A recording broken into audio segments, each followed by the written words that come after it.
Ustaz Azmi dan guru-guru yang lain, insyaAllah. Alhamdulillah, syukur kepada Allah Subhanahu Wa Taala pada malam ini dapat kita sambung untuk sesi yang kedua daurah bersama dengan Ustaz Nazrul. Itu kitab Fathul Ali yang menceritakan tentang adab, ilmu dan tentang laki. InsyaAllah tuan-tuan, kitab wakaf belum habis lagi. Jadi yang belum dapatkan kitab boleh ambil di meja pendaftaran di luar, InsyaAllah. Dan untuk sesi malam ini, InsyaAllah 3 jam, setengah ataupun lebih, InsyaAllah. Dan besok ada satu sesi lagi, dan 2 sesi lagi, itu pada pukul 9 pagi hingga pukul 12 tengah hari. Dan penutup pada sesi malam 8 hingga 9:30 pagi, InsyaAllah. 8 hingga 9:30 malam.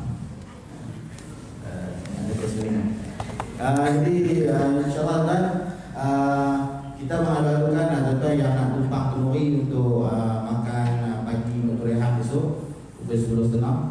Tuan-tuan yang memang bolehlah berjumpa dengan DJK Masjid. Dan sebentar lagi selepas solat Isya, tuan-tuan ada saudara kita nak bagi SIM card percuma. Tuan-tuan boleh dapatkan di kaunter di luar. Ada 100 SIM card percuma. Kita boleh dapatkan di luar sana, insyaAllah. Baik, tanpa meninggalkan masa, kita silakan untuk meneruskan doa kita pada malam ini. Silakan. Bismillahirrahmanirrahim.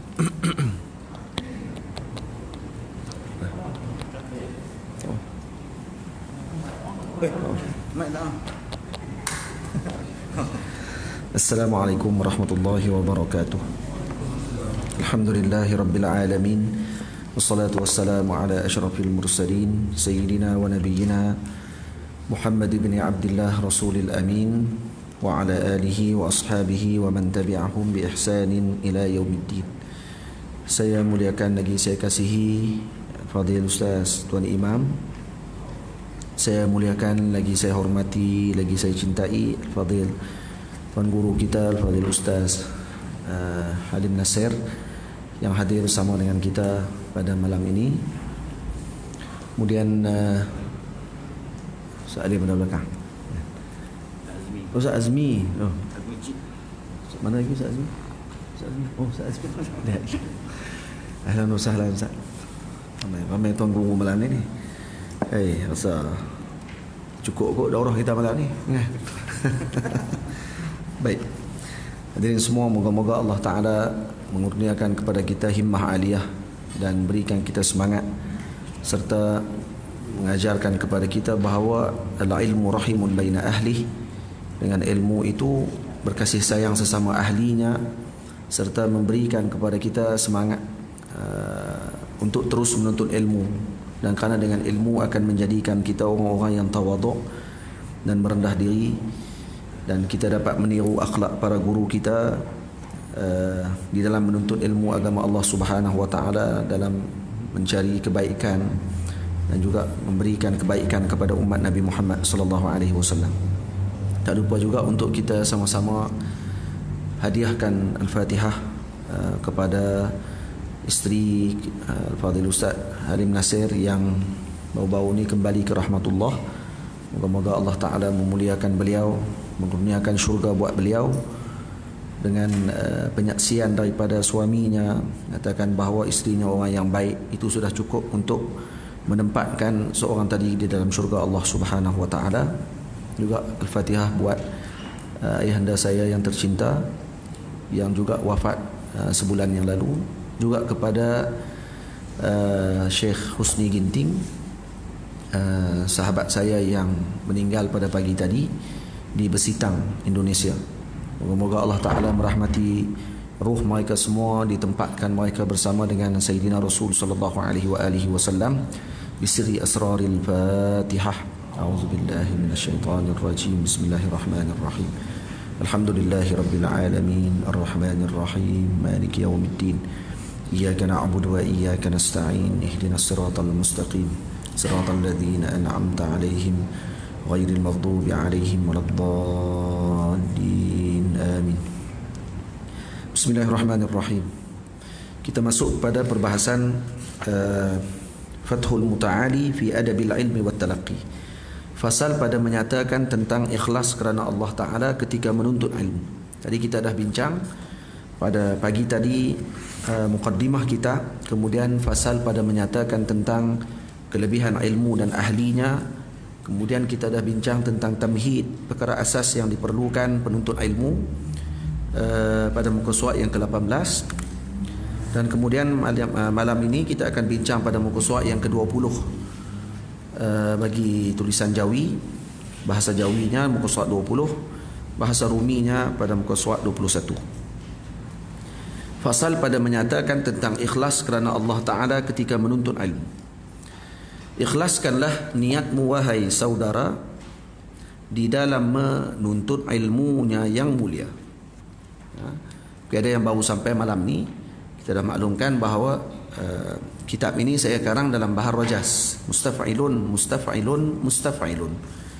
Jadi bacaan dia kalau dengan Jawi, dengan yang saya tulis ni, ikhlaskanlah niatmu wahai saudara di dalam menuntut ilmunya yang mulia. Mustaf'ilun, mustaf'ilun, mustaf'ilun, mustaf'ilun, mustaf'ilun, mustaf'ilun. Dan boleh buat lagu dia. Dan ikhlaskanlah niatmu wahai saudara di dalam menuntut ilmunya yang mulia. Jadi yang pertama bagi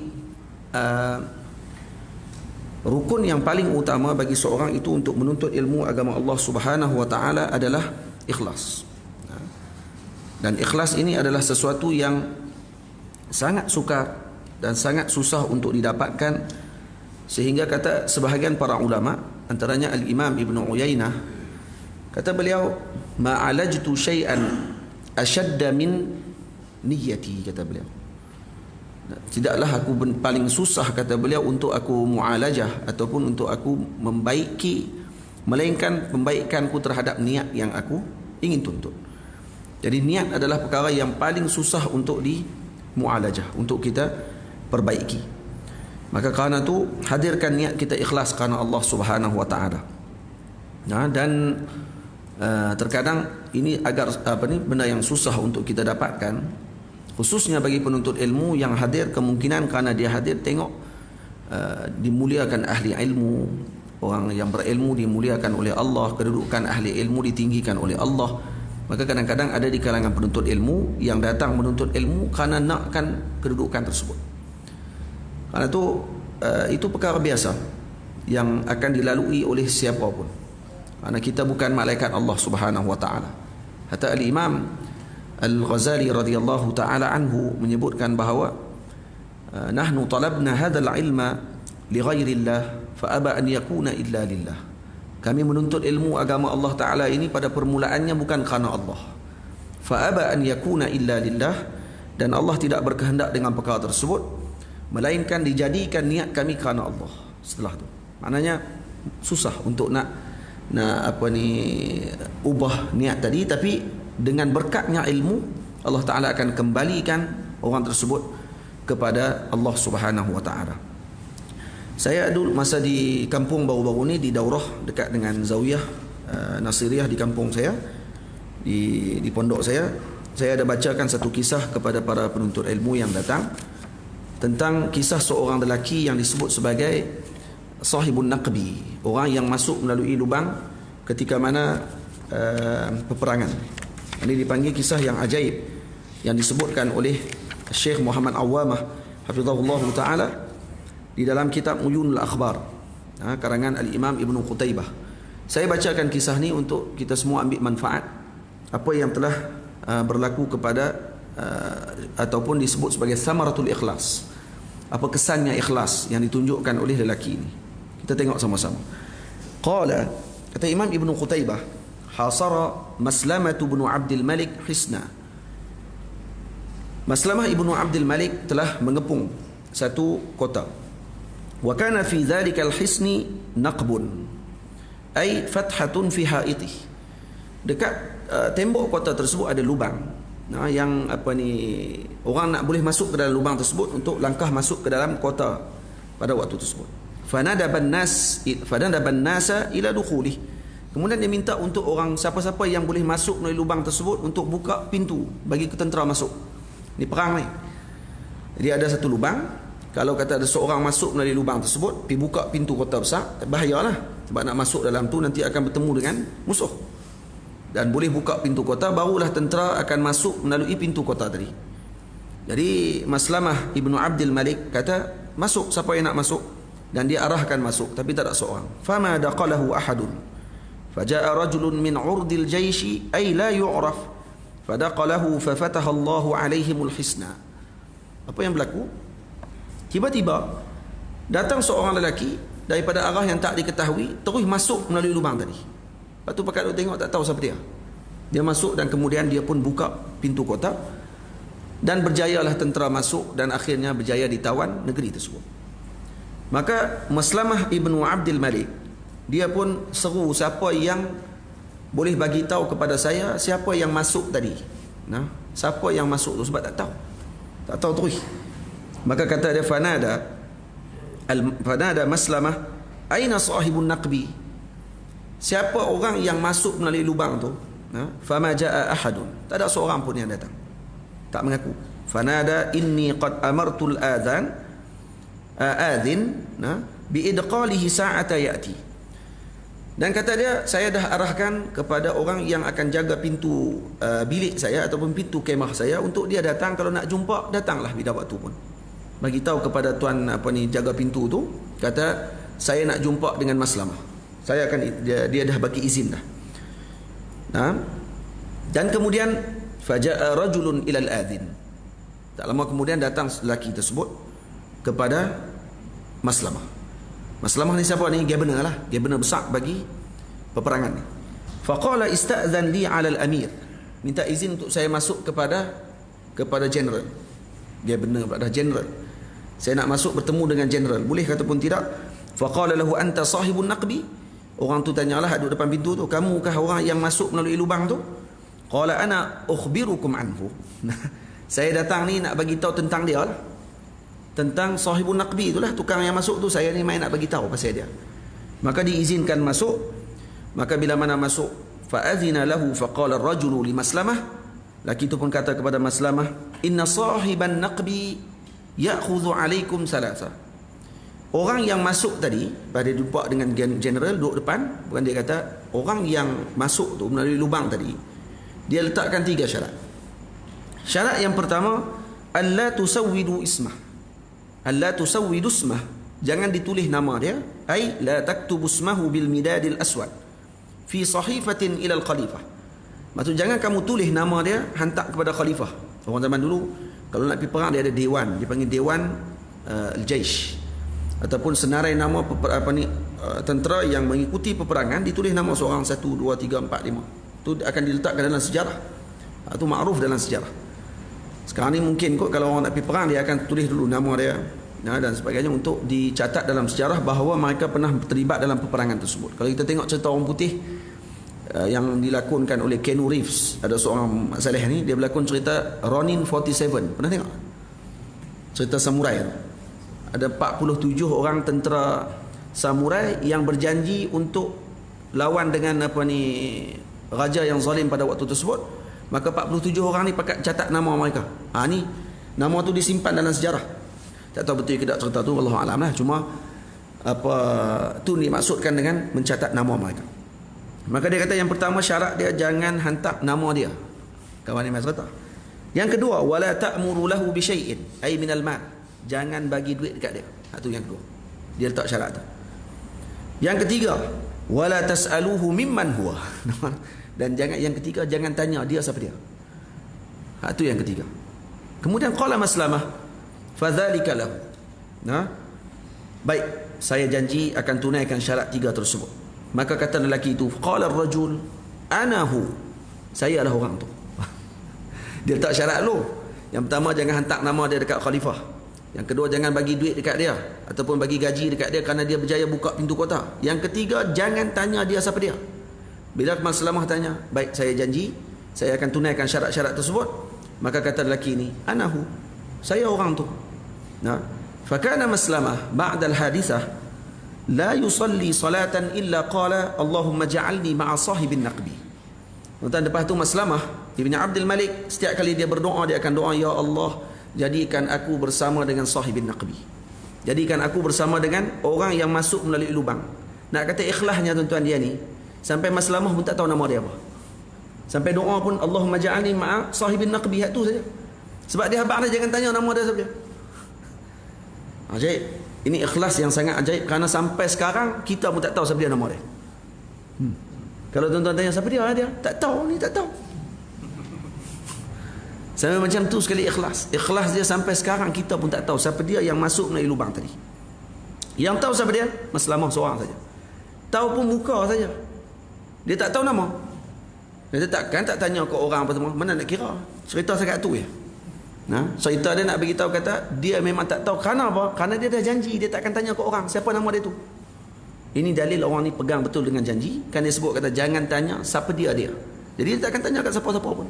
Sebab tu salah satu daripada janji yang telah dia janjikan dengan lelaki tersebut. Ini ikhlas. Sebab tu ikhlas ni kata para ulama benda yang sangat ajaib. Sehingga kata ulama Al-Imam Abu Ya'qub As-Susi rahimahullahu ta'ala mengatakan al-ikhlas, maksud ikhlas apa dia? Faqdul ikhlas. Ikhlas adalah menghilangkan ikhlas. Apa dia maksud dia? Tak tahu. Maksud al-ikhlas, faqdul ikhlas, seolah-olah maksud dia apa dia? Tak tahu. Tu ikhlas. Al-ikhlas, faqdul ikhlas. Ini ta'rif yang masya-Allah tabarakallah. Yang disebutkan oleh Al-Imam Al-Ghazali dalam Ihya, juga yang disebutkan oleh Al-Imam Al-Qushairi di dalam kitabnya Risalah Qushairiyah. Nah, apa maksud al-ikhlas, faqdul ikhlas? Maksudnya ai alla tara nafsaka mukhlisan. Maksudnya kamu tidak memandang bahawa kamu ikhlas, bahawa itulah ikhlas. Iaitu maksudnya faqdul ikhlas.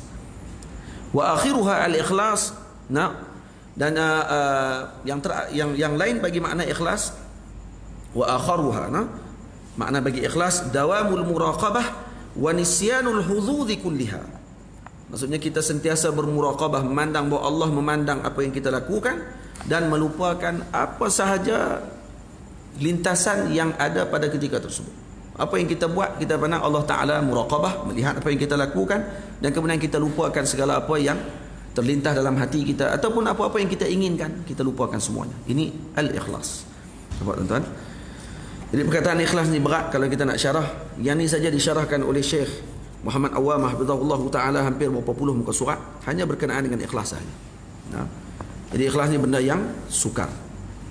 Jadi sebab tu kita sebut pada permulaan, ikhlaskanlah niatmu wahai saudara di dalam menuntut ilmunya yang mulia. Betapa ramainya orang yang binasa hanya kerana niatnya yang tak sempurna. Jadi berapa ramai orang yang binasa di dalam jalan ilmu, tenggelam di tengah jalan ketika mana menuntut ilmu ataupun apa sahaja pekerjaannya, hanya kerana niatnya yang tidak sempurna ketika mana menuntut ilmu agama Allah Subhanahu wa taala. Kerana ini benda yang mahal. Nah, benda mahal ni perlu kepada mahar yang mahal. Jadi kan tu jangan kita abaikan dan sia-siakan perkara tersebut hanya dengan niat kita yang tidak betul.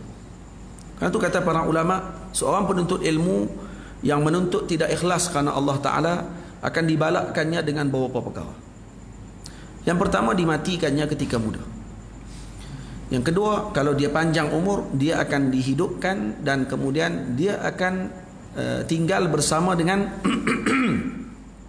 ataupun ilmunya tidak akan dimanfaatkan oleh umat pada ketika tersebut. Itu yang kedua. Yang ketiga, dia akan berkhidmat kepada orang yang zalim dan ilmunya tidak akan disampaikan dengan cara yang benar pada ketika itu.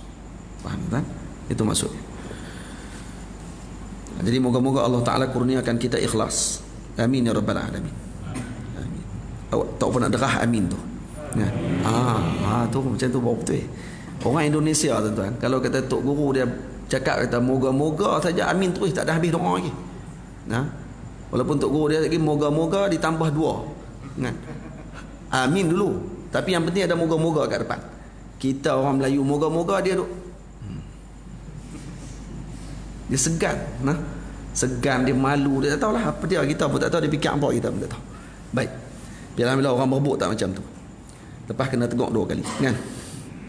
Ilmu ini lautan yang tak bertepi, jika mahu tempuhinya hati-hati.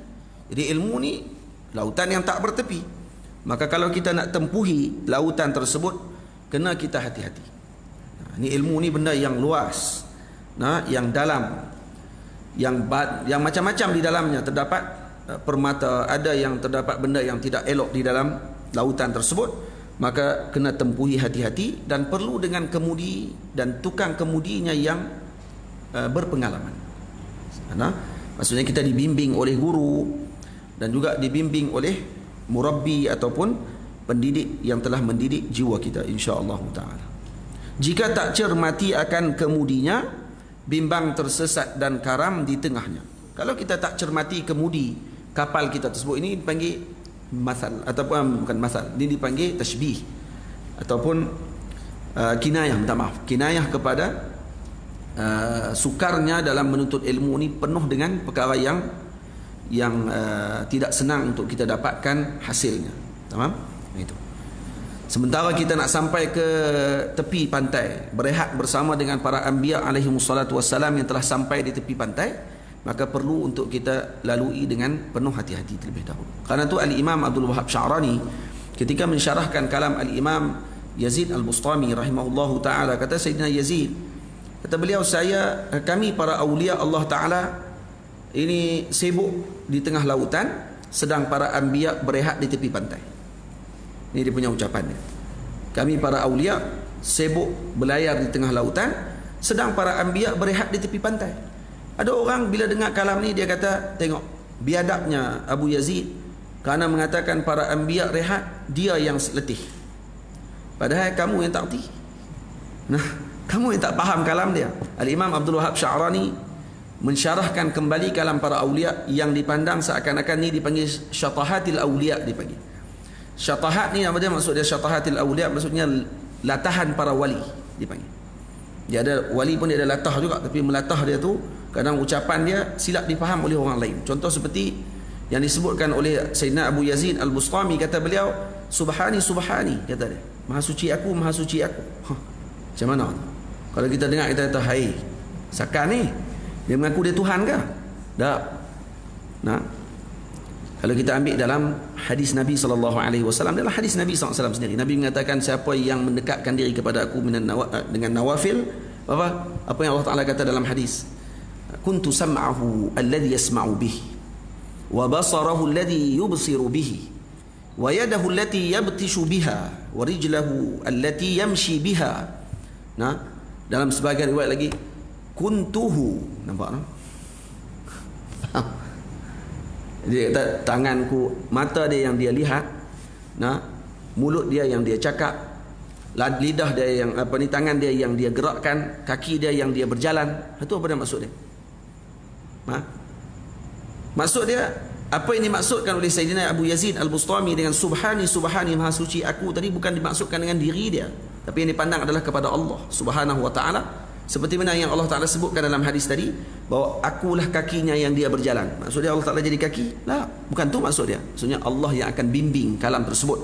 Seolah-olah kamu yang bercakap, tapi hakikatnya sedang pada ketika tersebut, itu adalah lisan hal yang Allah Ta'ala telah berikan kepada pancarannya ke mulut Al-Imam Yazid Bustami rahimahullah. Tuan-tuan faham tak faham? Angguk dulu.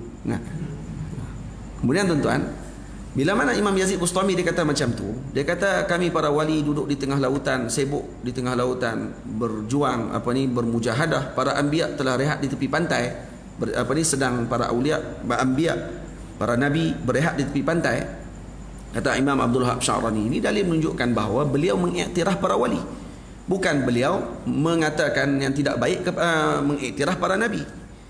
Dia iktiraf Nabi, maksudnya Nabi dah lebih dulu dah daripada kami, kerana tidak ada orang yang nak duduk tengah pantai, tengah laut sampai bila-bila. Maknanya Nabi-Nabi telah sampai di tepi pantai berehat. Kami ni sedang nak pergi kepada para Nabi.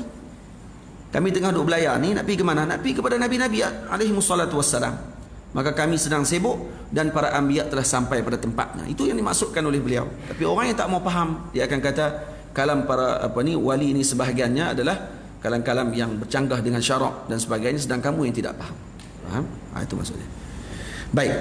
Jadi sebab tu lautan ni benda yang luas, yang bahaya. Jangan sampai kita tenggelam di dalamnya. Lepas tu Syekh Hamzah Yusuf hafizahullah taala pernah ditegur, dipesan oleh gurunya Sayyidina Murabit Al-Hajj rahimahullah taala, kata beliau, wahai Hamzah, bumi ini seperti lautan, dunia ini seperti lautan. Kata, berapa ramai yang telah karam dalam lautan tersebut.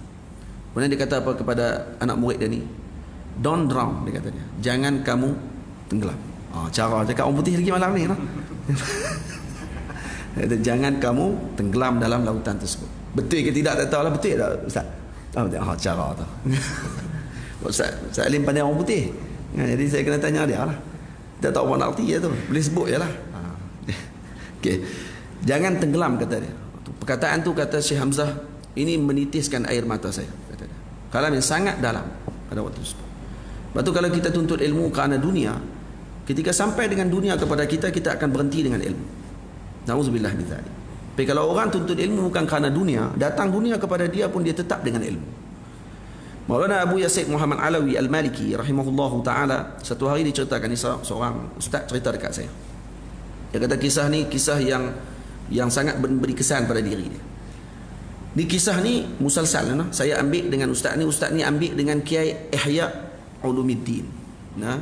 Kiai Abu Yahya, anak murid kepada Abu Yazid Muhammad Alawi Al-Maliki rahimahullah. Ini berlaku ketika mana Abu Yazid Muhammad datang ke Indonesia melawat anak-anak murid dia. Dan dia lawat anak murid dia yang tua-tua dia lah, Kiai Ihya. Jadi dia minta Kiai Ihya cari hotel yang paling mahal sekali, dia kata. Saya nak hotel paling mahal di Indonesia. Maka cari hotel yang paling mahal. Kemudian dalam hotel yang paling mahal itu pula dia nak bilik yang paling mahal. Dia nak bilik yang paling mahal sekali dalam hotel paling mahal. Saya pernah pergi ke Four Seasons di Langkawi waktu mula-mula kahwin 2010 tu ni, tapi duk teringat lagi. Tu honeymoon saya di Langkawi je lah honeymoon kita. Tapi saya pergi Four Seasons tu bukan tidur di Four Seasons, tuan-tuan. Saya tidur rumah pakcik saya. Four Seasons tu pakcik saya kerja situ, dia jadi chef. Hari tu dia kata dia ambil cuti sebab nak bawa saya berjalan-jalan dengan orang rumah saya yang pertama dan selamanya, kan.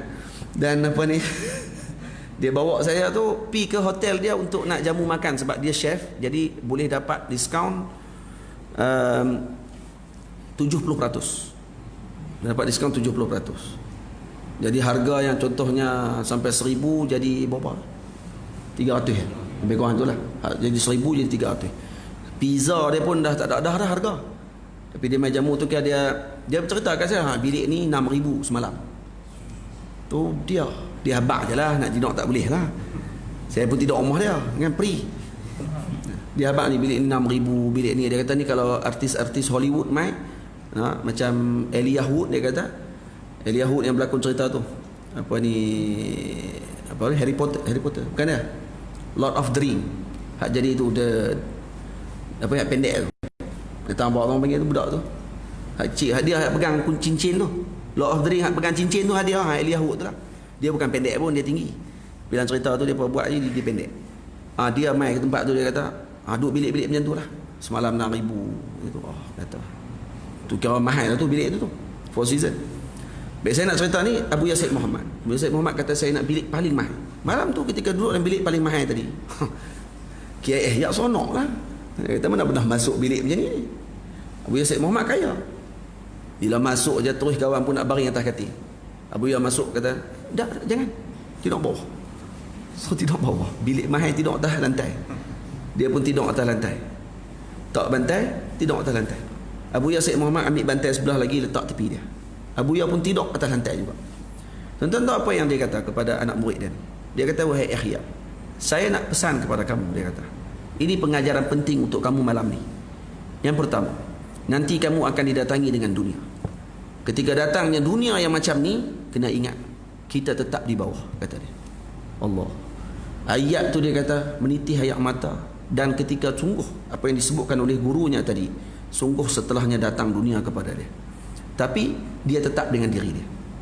Seperti mana yang dipesan oleh gurunya tadi. Kerana tu ni penting guru murabbi. Hatta kata Al-Imam Abdul Wahab Sya'rani rahimahullah, ikhlas ini juga perlu kepada guru.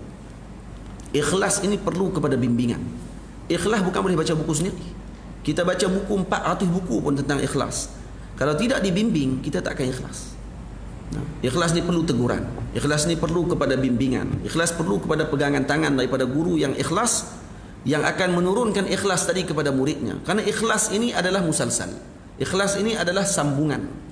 Karena itu Sayyidina Jibril alaihi salam ketika ditanya oleh Sayyidina Rasul ditanya oleh sahabat Nabi, "Mal ikhlas?" Sayyidina Rasul kata, "Tunggu sebentar, saya nak tanya kepada Sayyidina Jibril." Bila tanya kepada Sayyidina Jibril, "Mal ikhlas?" Maka ditanya pula oleh Sayyidina Jibril kepada Allah Subhanahu wa taala, Rabbul Izzah.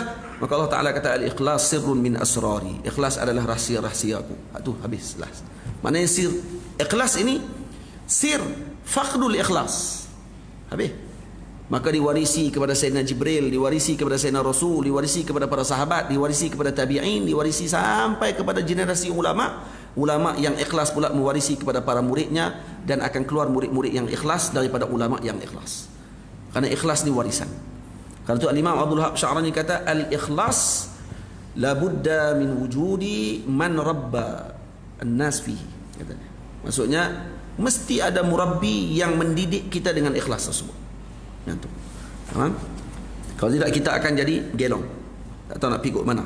Kita dah rasa kita ikhlas dah, rupanya tak ikhlas lagi.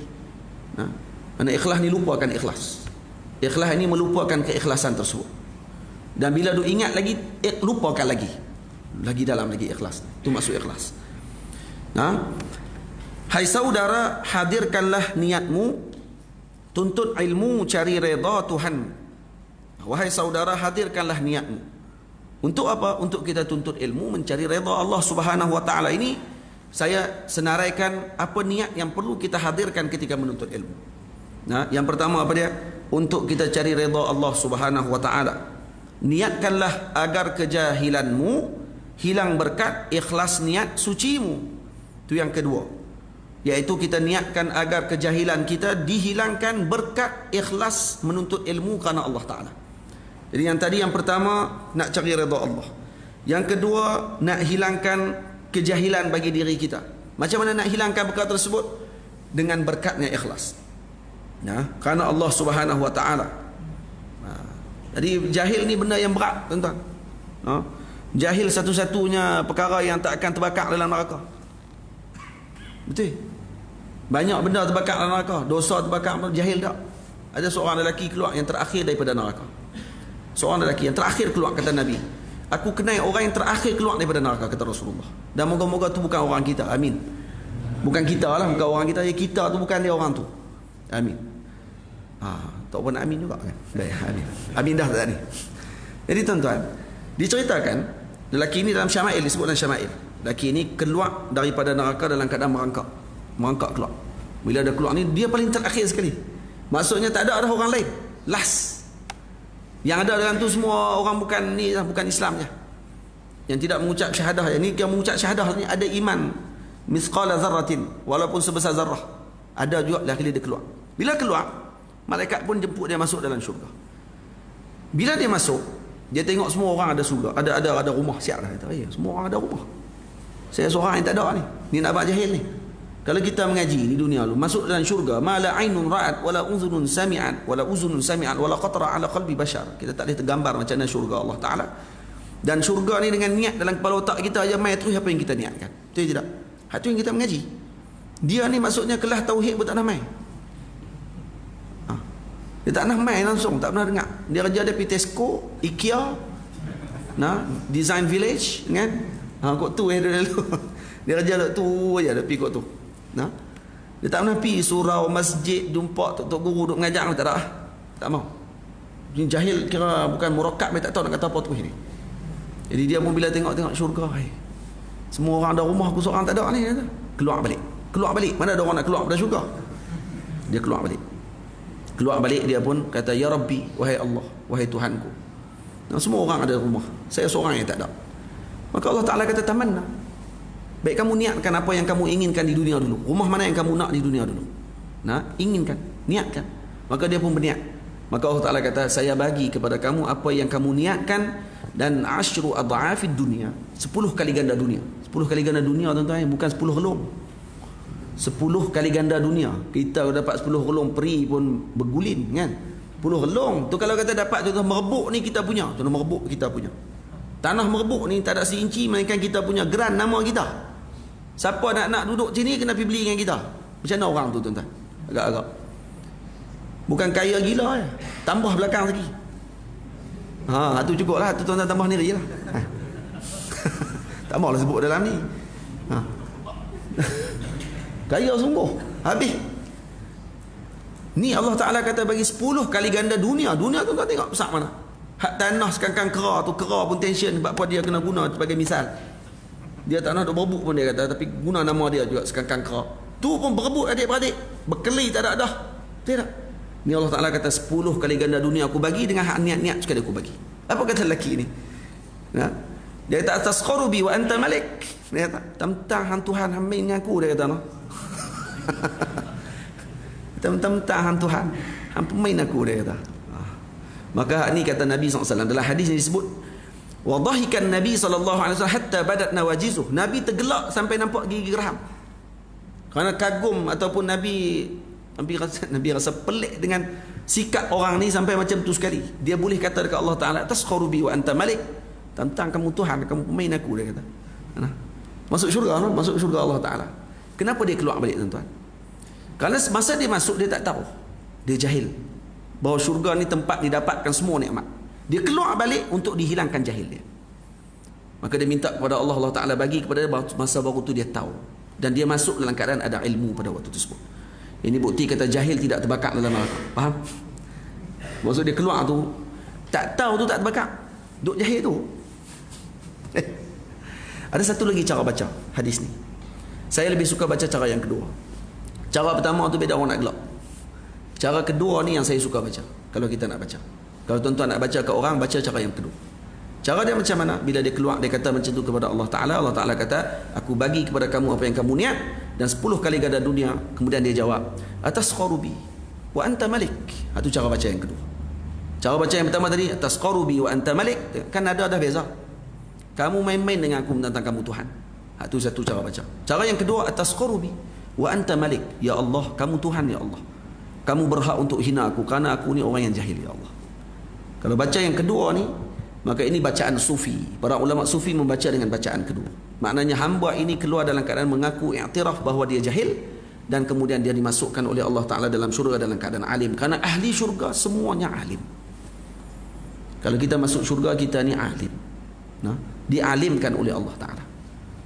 InsyaAllah. Moga kita semua ahli syurga. Amin ya Rabbal Alamin. Baik. Jadi tuan-tuan, itu kejahilan ni berat. Kena hilangkan. Nah, doa kepada Allah, ya Allah hilangkan kejahilan daripada diri kami, ya Allah, daripada keluarga kami, ya Allah. Kena hilangkan kejahilan. Amin. Bagus, orang jadi Indonesia dah semua. Nah, semangat pula saya ni. Baik.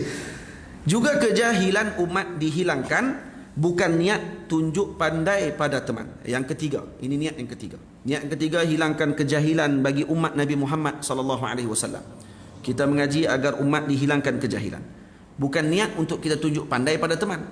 Jangan kita mengaji hanya semata-mata nak tunjuk pandai pada orang. Orang yang mengaji kerana nak tunjuk pandai pada orang, natijah dia akan suka untuk tunjuk pandai. Dia akan tunjuk lepas tu. Dia akan berdebat. Dia suka nak berdebat dengan orang. Dia suka nak panggil asyik, nak pelekehkan orang. Dia akan tanya ke orang berapa ada PhD, ada berapa. Contoh macam tu lah. Ya. Dia akan tanya benda-benda yang tak sepatutnya dia tanya kepada orang.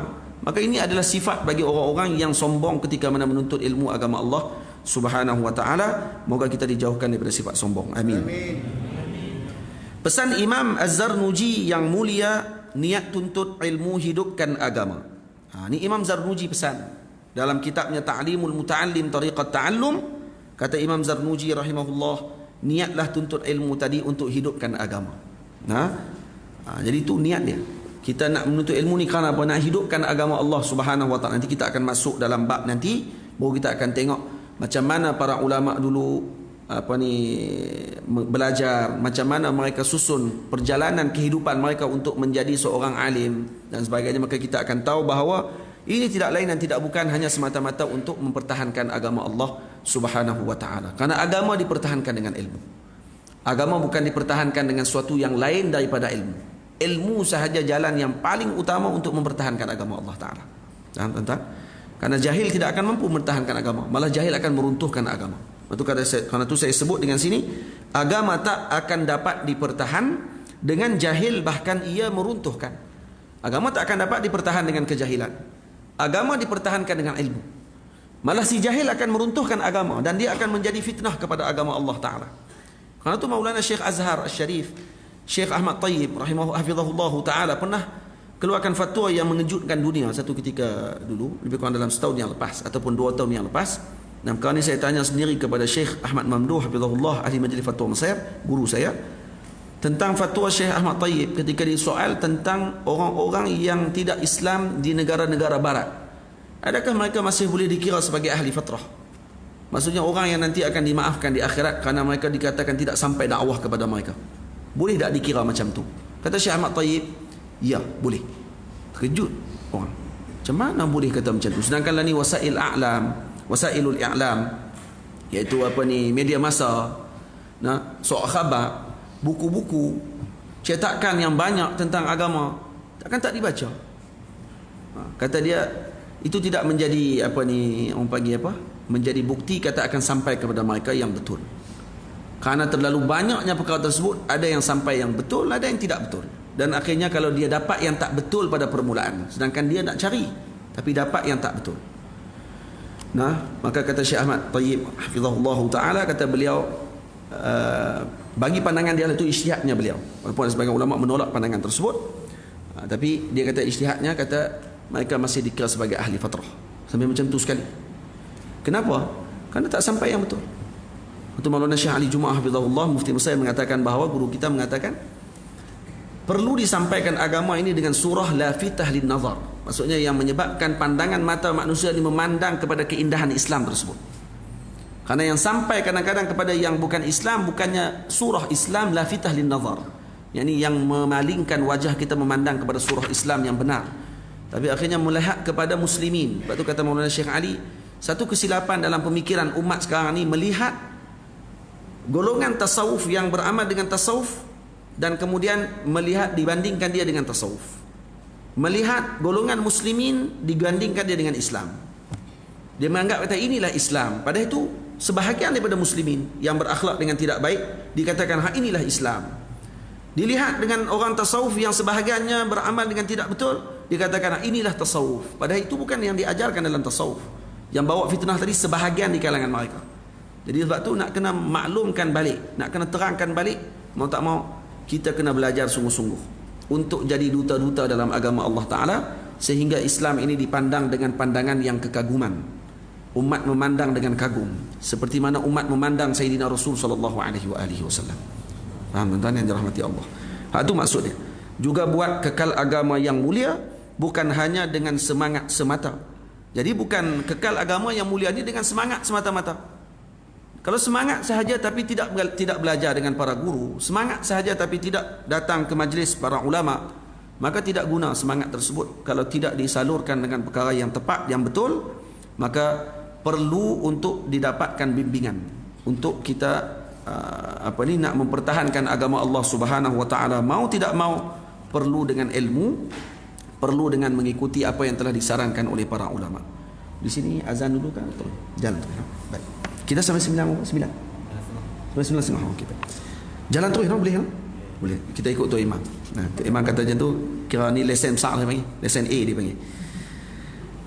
Jaga-jaga wahai saudara, agama tak akan dapat dipertahan. Dia baca dah tu kan? Oh, saya balik, saya terlangkah terus tadi. Juga buat kekal agama yang mulia bukan hanya dengan semangat semata.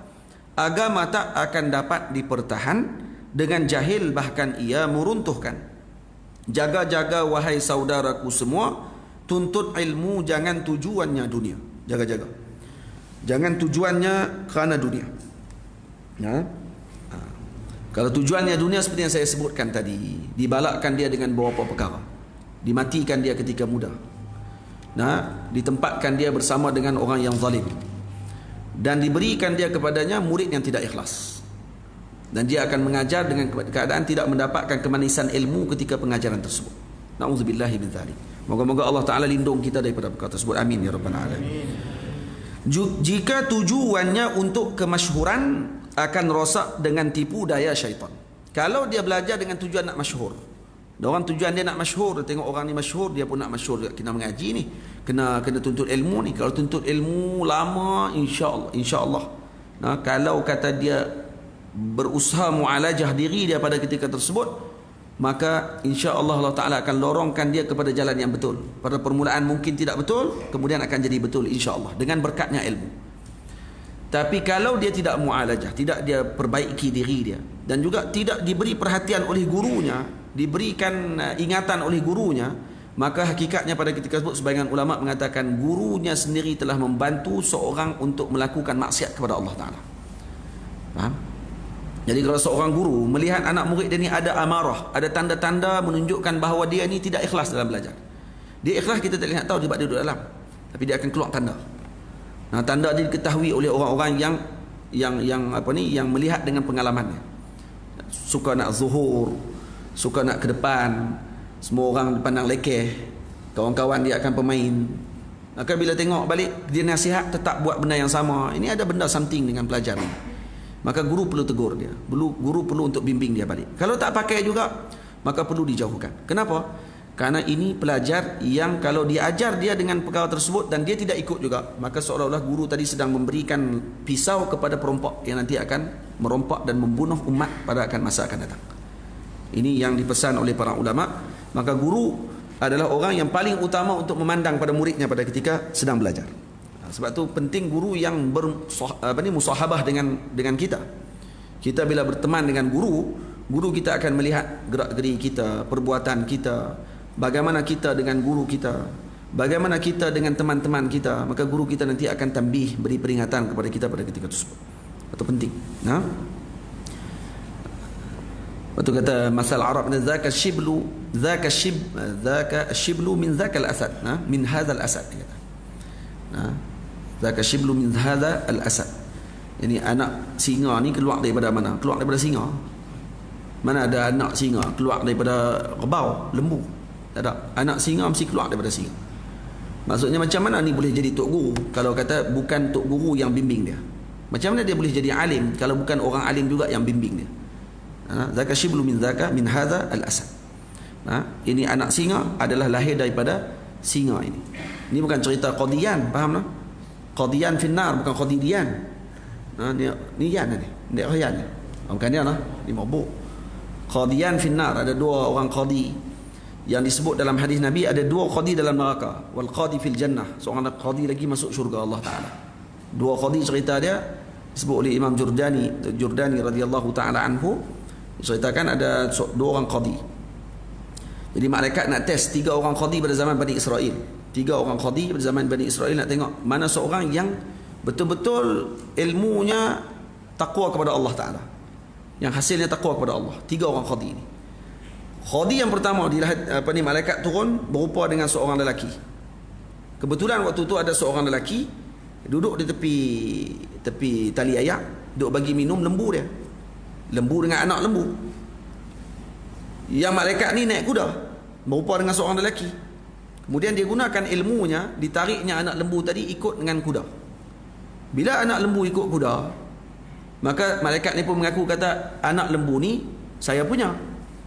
Maka hak yang bagi minum tadi dia kata bila masa pula yang kamu punya? Nah, saya punya anak lembu tu. Dia kata tak, bukti dia tengok dia ikut kuda saya. Maka dia anak kuda lah. Kata anak kuda macam mana? Muka lembu. Nah, jadi kawan tu kata tak kira. Kerana dia ikut anak kuda, ada ikut kuda, maka dia anak kuda. Macam tu dia kata kita pergi jumpa dengan qadi untuk kita bincang. Masa pergi jumpa dengan qadi, malaikat dah bagi rasuah dah. Dekat mana? Ini nak test ni. Dia kata malaikat pun bagi rasuah dah. Dah ni cerita nak test. Malaikat pun bagi rasuah kepada qadi yang pertama tadi.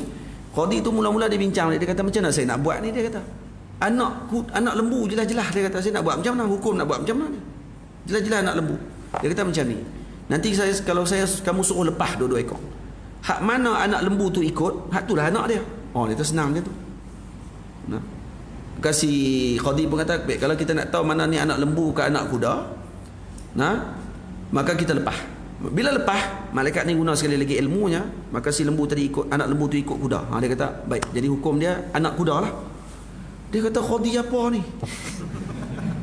Ini anak lembu saya. Dia kata jelas-jelas lembu ni macam mana bila jadi kuda. Tak, dia kata dah ikut jadi anak kuda. Allah. Jumpa qadi yang kedua pula. Qadi kedua juga kena suap. Jadi perkara yang sama. Akhirnya sedih lelaki ini dan kata dia ada seorang lagi qadi. Kita jumpa seorang lagi qadi. Bila sampai dekat qadi yang ketiga, malaikat nak suap dia. Bila nak suap dia tak mau. Tak boleh. Saya tak boleh hari ni, dia kata. Tak boleh nak meletakkan hukum. Kenapa? Saya datang haid hari ni, dia kata. Hari ni saya haid. Bila waktu haid ni tak boleh nak bagi hukum. Lepas tu malaikat kata, macam mana lelaki boleh haid? Qadi tu kata, macam mana anak kuda, anak lembu boleh jadi anak kuda, dia kata.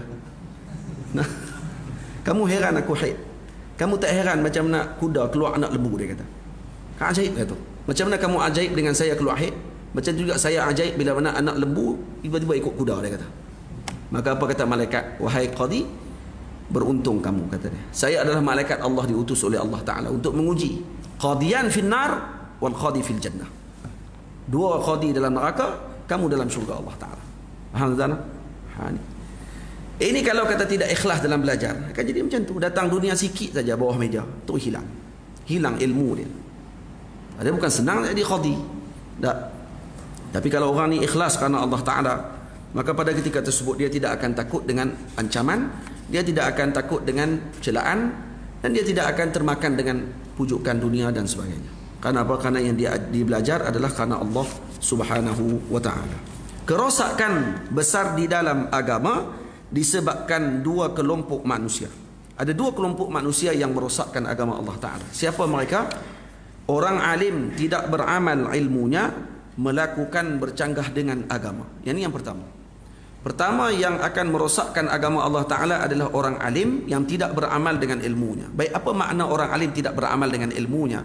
Sebab senang kita nak sebutkan, dia ni tak beramal dengan ilmunya, dia ni tak beramal dengan ilmunya. Apa makna dia? Maka saya terjemahkan terus. Saya terus syarahkan dalam bait yang sama. Iaitu maksud tidak beramal dengan ilmunya, melakukan bercanggah dengan agama. Itu maksudnya. Jadi maksud alim tidak beramal dengan agama, dengan ilmunya adalah melakukan perkara yang bercanggah dengan agama Allah Ta'ala. Itu maksud tidak beramal. Faham? Baik.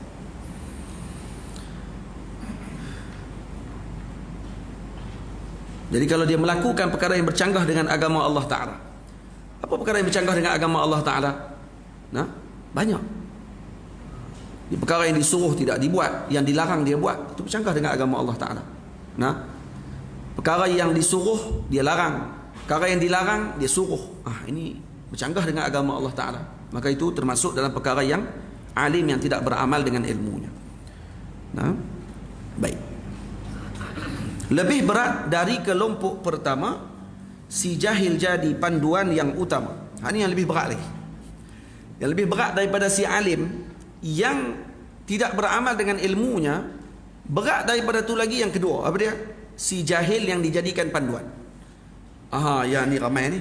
Nah, yang ni zaman lah ramai. Zaman dulu di Al-Azhar, tuan-tuan yang dirahmati Allah, nak mengajak dia dalam Masjid Azhar. Orang yang nak mengajar dalam Masjid Azhar satu ketika dulu, dia nak kena mengaji lebih kurang dalam, paling kurang, dia sebenarnya Azhar zaman dulu dia tidak ada sistem kelas. Dia hur. Maksudnya sistem hur ni, siapa-siapa yang datang ke Azhar nak mengaji, dia boleh ikut suka dia, nak pergi kat syekh mana yang dia nak. Sebab dalam Azhar ada berapa ratus tiang, dan setiap tiang ada guru. Jadi setiap tiang ada bidang yang masing-masing, ada peringkat permulaan, peringkat pertengahan dan sebagainya, macam itulah. Jadi anak-anak murid yang nak pergi mengaji, contohnya datang daripada Nusantara, yang datang daripada Afrika, yang datang daripada belah barat, Maghrib dan sebagainya, mereka akan pergi pilih guru mana yang mereka nak duduk dalam majlis tersebut, dan kemudian mulazamah dengan kelas tadi beberapa tahun yang dia rasa sesuai untuk dia balik, maka dia balik. Setelah tu baru dibuat sistem. Sistemnya sekurang-kurangnya pelajar mesti belajar peringkat permulaan, peringkat pertengahan dan peringkat pengakhiran, dan boleh ambil sijil ataupun diambil syahadah, dipanggil syahadah alimiyah, bukan alamiyah, alimiyah. Zaman sekarang ni orang kata macam doktorah lah, tapi itu lebih sakan daripada doktorah lagi, lebih sakan daripada ambil doktor PhD. Syahadah alimiyah ni kalau kata murid tadi dah belajar, contohnya 12 tahun dia belajar di Azhar dengan 12 bidang ilmu yang telah ditetapkan oleh pihak Al-Azhar Al-Syarif waktu tu. Ini di jami', bukan di jamiah, bukan di universiti. Ini di jami', di Masjid Al-Azhar Al-Syarif. Maka murid tadi boleh pergi kepada guru di pihak idarah ataupun pihak pengurusan Al-Azhar Al-Syarif, bagi tahu kata saya nak ambil syahadah alimiyah. Ambil itu. Bila dia sebut macam tu, maka akan isi borang dan sebagainya, maka dia akan diberikan masa lebih kurang dalam 2 minggu untuk dia berada di rumah Syekh Al-Azhar Ini zaman dulu. Ini yang cerita kepada kami ni Maulana Syekh Ali Jumaah hafizahullah. Sejarah Al-Azhar Al-Syarif yang diceritakan oleh Syekh Mubarak Ali Basha dalam kitabnya Khutatit Taufiqiyah. Ada 20 jilid kitab khutat yang cerita berkenaan dengan sejarah Al-Azhar Al-Syarif dan juga sejarah Mesir. Kitab tu masya-Allah tabarakallah. Kalau tuan-tuan baca kitab tu fahamlah. Kalau faham, dia boleh cerita kalau maqam Syekh ni kamu jalan berapa tapak, kamu kona akut kanan, kamu jalan lagi berapa tapak sampai maqam dia. Sampai macam tu dia cerita. Dan kalau ikut betul sampai. Sungguh. Kalau ikut betul dia abang tu, kalau betul jalan dia lah, kalau pergi hentam jalan ikut dan tak sampai lah. Kalau betul jalan yang dia bagi tahu, insya-Allah sampai kat tempat dia. Di dalam kitab Mubarak Ali Basha rahimahullahu taala. Dia muarrikh kabir. Maka dalam sejarah Azhar disebut macam tu. Maka anak murid ni akan pergi duduk di rumah Syekhul Azhar 2 minggu. Kemudian duduk dalam maktabah Syekhul Azhar, depa akan murajaah balik 12 bidang ilmu tadi. Selepas 2 minggu kelas akan ada imtihan. Semua kelas di Al-Azhar akan diberhentikan kerana ada peperiksaan syahadah alimiah. Nah, maka kemudian akan dia duduk di depan. Ni ada kerusi Al-Azhar Al-Syarif, ada kerusi besar, dia akan duduk atas kerusi tersebut. Maka akan mulalah pengajian imtihan ataupun peperiksaan dia yang pertama, 12 bidang ilmu. Periksa dia berapa hari tuan-tuan? Periksa dia 2 minggu 1 hari. 13 hari maksud dia. 2 minggu 1 hari. Tak, bukan dia 13 hari. Periksa dia 13 hari, bukan 2 minggu. Kurang sehari. 13 hari kerana 12 bidang ilmu. 1 hari 1 bidang ilmu. Baik hari ni nahu contohnya. Maka yang duduk di depan ni tok-tok guru nahu. Dia akan tanya soalan. Seolah-olah dia akan mengajak, dia akan baca kitab sikit, kemudian dia akan syarah. Bila dia syarah, tok-tok guru dia akan tanya. Tok guru jadi anak murid hari itu. Maka tok guru akan tanya, kenapa jadi macam ni? Gini. Maka dia akan syarahkan. Esok saraf. Lusa balaghah. 3 bidang tu lah. Bayan ma'ani. Kemudian tafsir. Kemudian hadis. Kemudian usul fikih. Kemudian mantik. Kemudian fiqh. Ikut kepada mazhab yang dia ambil. Ya. Dan sebagainya sampai 12 bidang ilmu.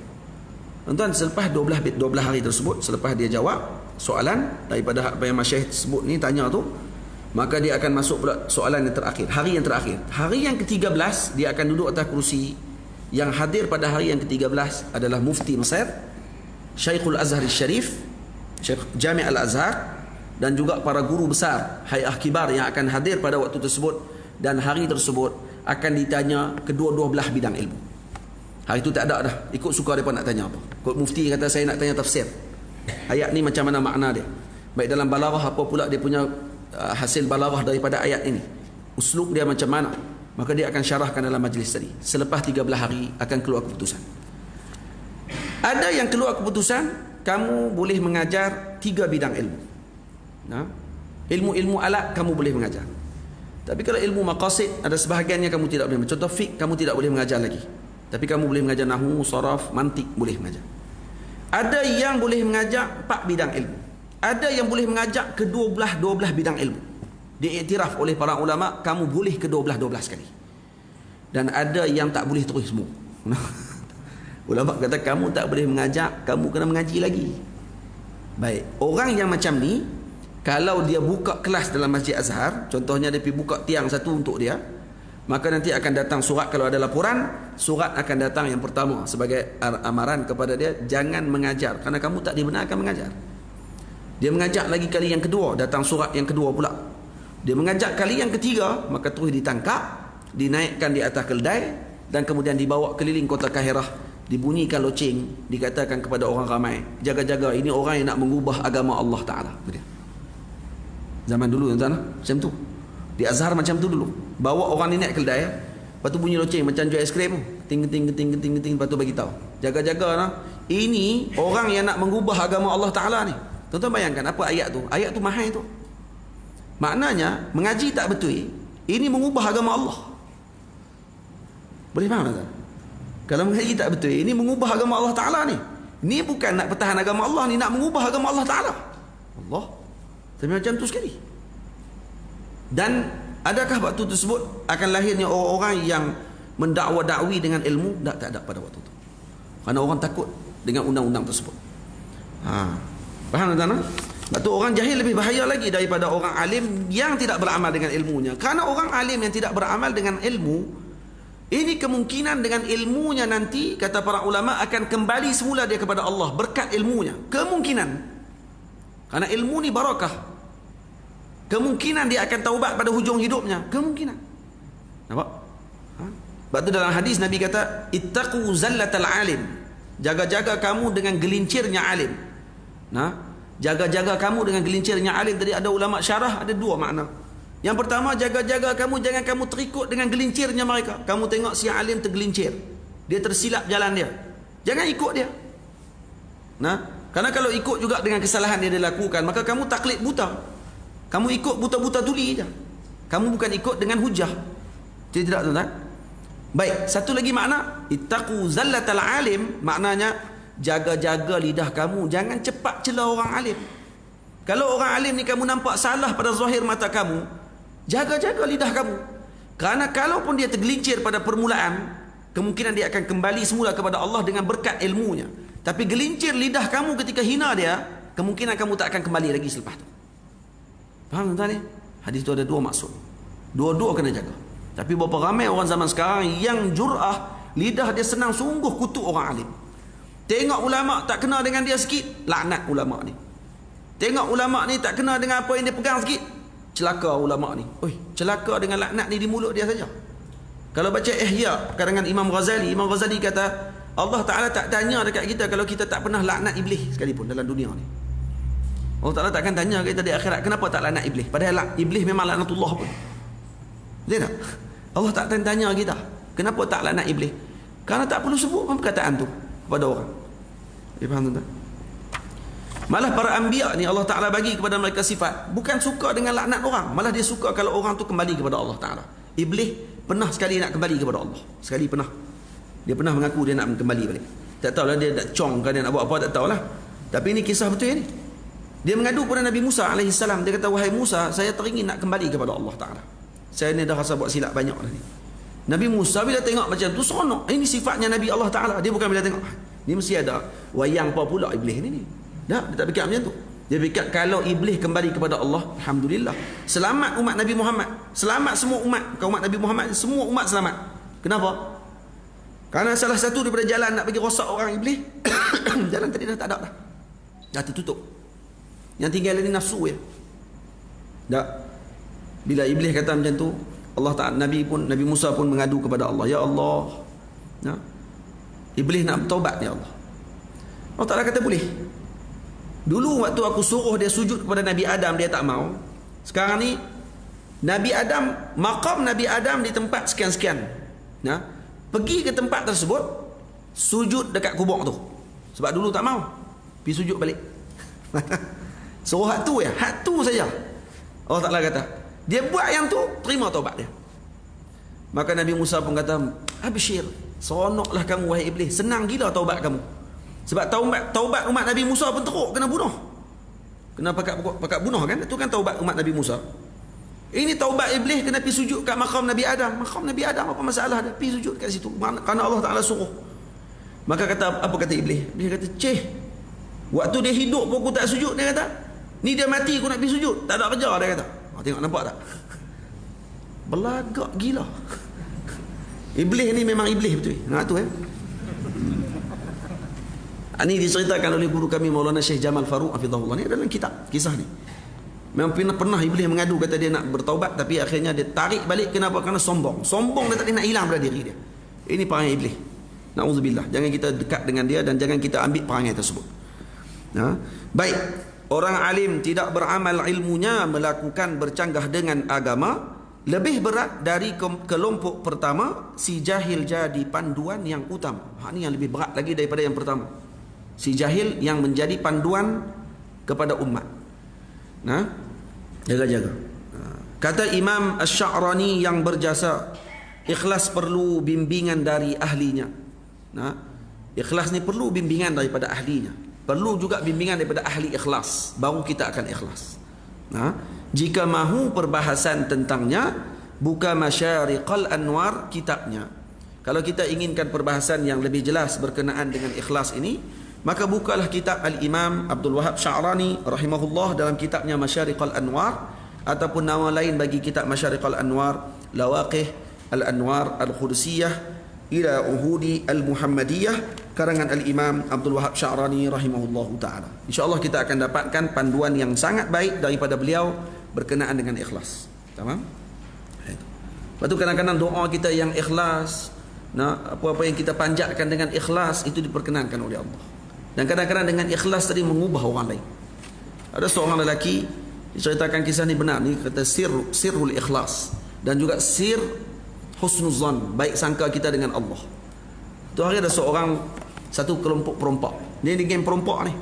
Depa nak pergi merompak.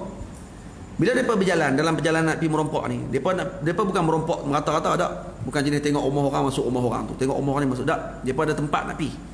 Ni dia perompak terancang lah orang panggil ni. Di masa dia jalan nak pergi tu, ni zaman Arab dulu ni. Bila dia jalan nak pergi, lepas tu dah malam pada waktu tersebut.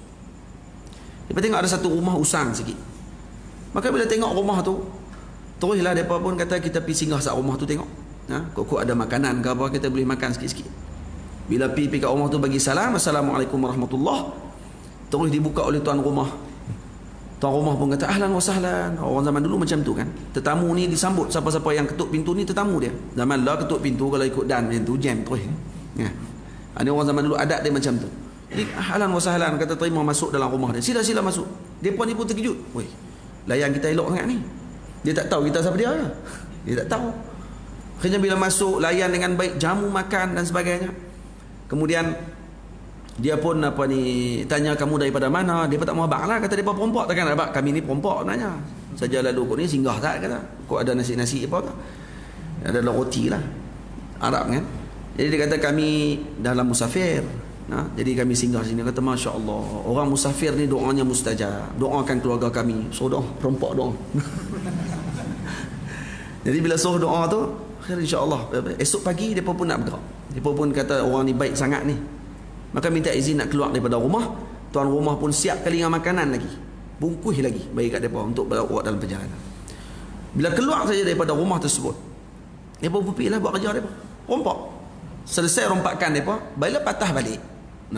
Bila patah balik sampai depan rumah tadi, kita kata kita berhenti sat apa rumah tu. Dia buat baik kat kita hari tu ni, kita bagi kat dia sikit. Kan dia buat baik kat kita. Jadi kita berhenti, pokok boleh buat baik sikit kat dia. Bila berhenti, ketuk-ketuk pintu, tuan rumah ni buka pintu, terus peluk ketua perompak ni. Dia kata, kamu lagi, Masya Allah, tabarakallah. Terkejut kawan ni, awak kenapa?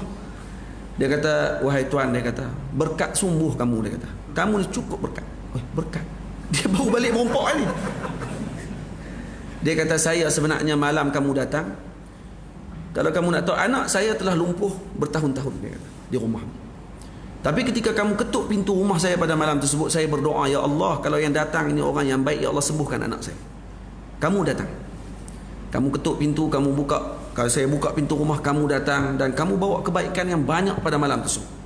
Saya jamu kamu makan dan saya berdoa kepada Allah, ya Allah, berkat aulia-aulia Allah Ta'ala ni, sembuhkan anak saya, ya Allah.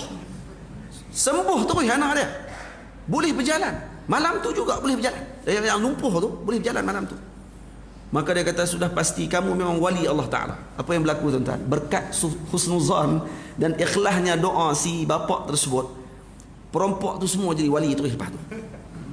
Mereka terus bertaubat pada malam tu juga. Hari tu juga bertaubat dan terus masuk ke jalan Allah Ta'ala.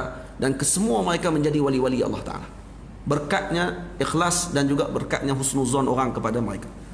Ini kadang sirrul ikhlas dan juga rahsianya ikhlas dan husnuzan ni ajib. Sebab tu kita kena ada perkara tu selalu dengan kita. Lepas tu kata para ulama, kita nak husnuzan dengan orang ramai ni senang je. Cara nak sebut tu senang lah, tapi payah.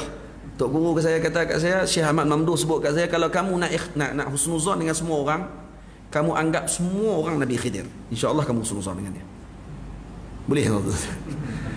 Orang main sendiri kereta kita, lepas tu dia pergi, kita kata Nabi Khidir kot tu. Kalau boleh tu insya-Allah tak lama dah wali insya-Allah. Tak payah nak kereta lepas tu terbang Nabi mana-mana. Kalau boleh macam tu lah. Kalau kita ligan kereta, kalau orang maki kita, orang perang maki kita, kita kata Nabi Khidir ni dia nak main uji aku ni, tak apalah, minta maaf yang tu. Kalau orang kita buka tingkap ni, bodoh, kata kat kita. Kita balas balik, hang lah bodoh, mak hang pun bodoh, 2 kali. Kan jadi masalah tu. Ataupun kadang-kadang dia nak kereta dia ni, weh bodoh kau tu ada belakang tu kan soalan tu. Patutnya kita buka tingkap, dak, abang tu ya. Dia tanya bodoh ke? Kita jawab dak tu ya. Tapi sembang boleh ha. Kena kita sedah, kita yang lebih lagi pada dia. Baik. Fasal pada menyatakan tentang pemilihan ilmu guru dan teman. Ada 15 minit lagi, esok kita akan sambung pula. Kita kena tepat masa 9:30. Tu pun dah banyak tu. Tu imam bagi tu. Saya pernah di Masjid Syarifah Fatimah sampai pukul 12 malam. Mana buat daurah, masa tu tak SOP apa lah. Tak ada Covid ni, tak ada. Sampai 12 malam.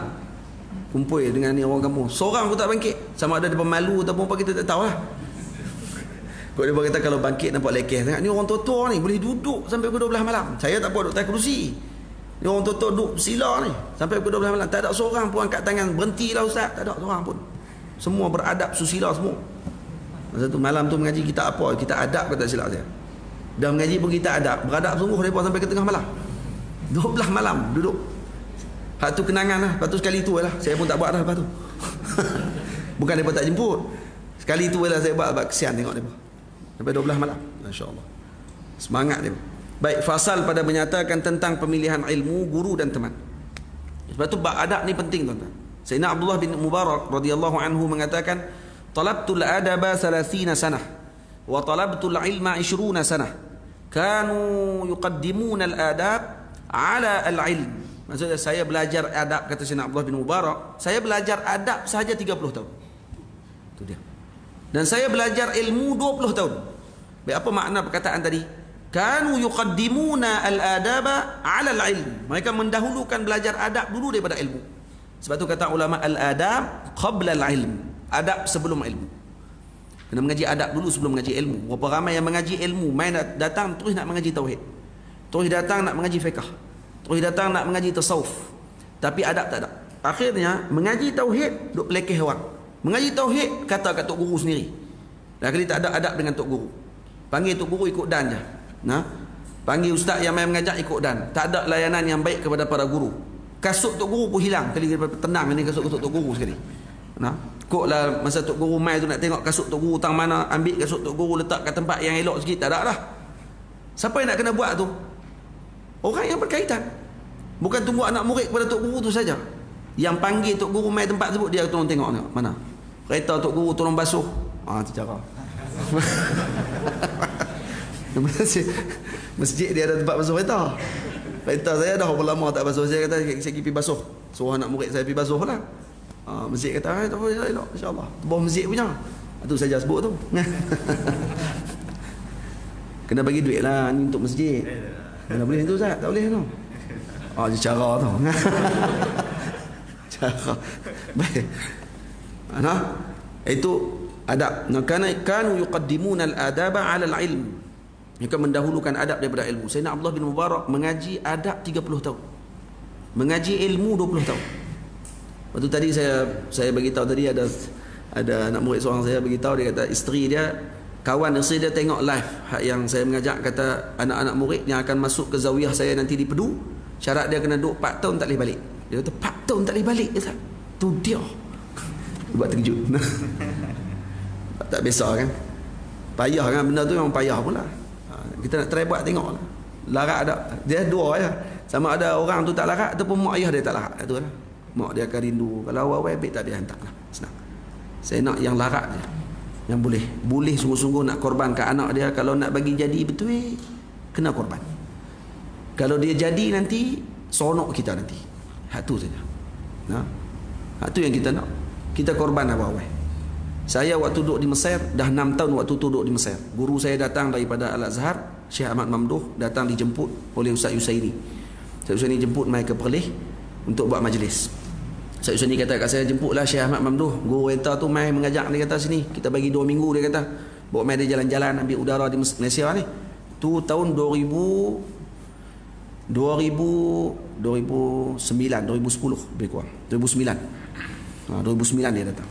Saya pergi Malaysia, saya pergi Mesir 2004. Lebih kurang 2009 ataupun 2010 dia datang ke Malaysia. 2010 dia datang. Jadi bila Syekh datang ke sini, satu hari dia Syekh adalah benda yang berlaku tu sehingga Syekh sebut dekat saya, Muhammad, kata dia, kamu kena duduk 10 tahun lagi di Malaysia, di Mesir. Saya akan susun semua dekat kamu, dia kata. Masa tu saya dah 6 tahun duduk di Mesir. Saya dengan tekad saya waktu tu nak balik Malaysia 4 tahun lagi. Saya nak duduk Mesir 10 tahun ni, saya kata. Paling lama 10 tahun, lepas tu saya akan balik. Dia dengar Syekh sebut kat saya, kena duduk 10 tahun lagi. Allah. Saya pun habaq kat mak. Apa kata mak saya? Mak saya belum duduk sebut, kata baliklah cepat sikit, habislah awal-awal. Baliklah. Duduk sebut itulah. Tapi bila saya kata Syekh sebut kat saya kena duduk 10 tahun lagi, mak. Lepas tu Syekh tambah pula lagi. Syekh kata kalau kamu balik sebelum aku bagi izin, kamu tak ada apa, dia kata. Allah, itu yang jam. Kalau tak sebut tu tak apa. Pada sebut macam tu kat saya pun habaq kat mak. Mak kata apa? Mak kata ikut Syekh lah. Ikut yang Syekh sebut. Mak sebut yang tu. Tuan-tuan semua, bila saya kira balik, sebenarnya saya ni duk habaq kat orang, bila orang tanya kat saya berapa tahun lagi Ustaz kat sini, ada 5 tahun lagi. Tahun depan pun orang tanya lagi 5 tahun lagi. Kerja duduk 5 tahun tu tak habis-habis. Sampai saya pun lupa kiraan. Berapa tahun yang saya nak kena duduk ni. Saya pun lupa. Dan rupanya bila kira balik tadi baru saya perasan. Tadi baru saya perasan. Tadi ada pergi rumah anak murid saya tadi dekat Gurun. Baru perasan rupanya memang cukup betul 10 tahun yang macam Syekh sebut kat saya. Sebab masa saya duduk dengan Syekh tu, dan kemudian sekarang dah 2020, daripada tempoh 2010 tu sampai 2020, 10 tahun tepat-tepat. Dan 2010 ni lah ayah saya tak ada. 2020 ni lah ayah saya tak ada. Dan waktu ni saya letak keputusan saya tak boleh lagi nak ke Mesir sebab mak saya tak ada orang nak jaga. Adik-adik semua kerja, semua pakai nak korban, tapi saya rasa saya lah yang patut korban sebab saya dah lama sangat dah di luar. Saya rasa lah. Dan saya telefon guru saya Syekh Ahmad Mamduh, saya minta izin dengan dia, Syekh boleh tak? Saya nak minta izin, kata saya dah mungkin tak akan pergi lagi ke Mesir. Syekh senyap, lama senyap. Dia kata kat saya, tak bolehkah bawa mak main Mesir? Dia kata. Itu soalan pertama dulu. Saya kata saya dah ajak dah, mak tak mau. Orang tua tak sama dengan kita. Kita kata kita paksa dia, bukan boleh, tak sama nak. Tuan-tuan fahamlah benda tu kan. Orang perempuan pula, dia kata jangan duk bagi aku jauh lah dengan ayah aku. Ya, dengan ayah aku lah, dengan ayah hang tu, dia kata. Nak duduk dekat dengan ayah, dia kata nu kat kampung saya, makam ayah saya di kampung. Dia kata jangan duk bagi jauh lah aku dengan ayah hang, dia kata. Itu yang dia sebut. Saya faham lah. Dia kata tak apalah, hampa nak balik-balik lah, dia kata. Dia pun nak kerja di Kuala Lumpur apa semua, tak apa, tak ada masalah, aku duduk seorang boleh ni, jiran-jiran ramai. Orang tua ayatnya tu. Lepas saya abang tak balik dia tu, syok ni ya Allah. Dan sebab dia tak gulin dia. Tapi dia nak tunjuk kata dia syok tu. Oh tak dah. Saya tahu kata dia syok tu, saya abang kata mungkin saya tak balik dah kot. Oh dia seronok. Tiap-tiap malam jadi ustazah kepada anak saya. Dia duk mengajar anak saya kan, tiap-tiap malam. Jadi dia punya seronok nak abang kata saya tak balik dah. Itu yang saya ambil keputusan akan buat pondok saya di Pedu tu. Dan bila saya abang macam tu kat Syekh, saya kata tak bolehkah adik-adik lain mak duduk di rumah adik nu sekejap boleh tak? Saya kata boleh Syekh, tapi tak sama macam kalau saya duduk jaga dia. Jadi Syekh kata tak apalah Muhammad, bir ummak, dia kata buat baik dengan ibu kamu insya-Allah.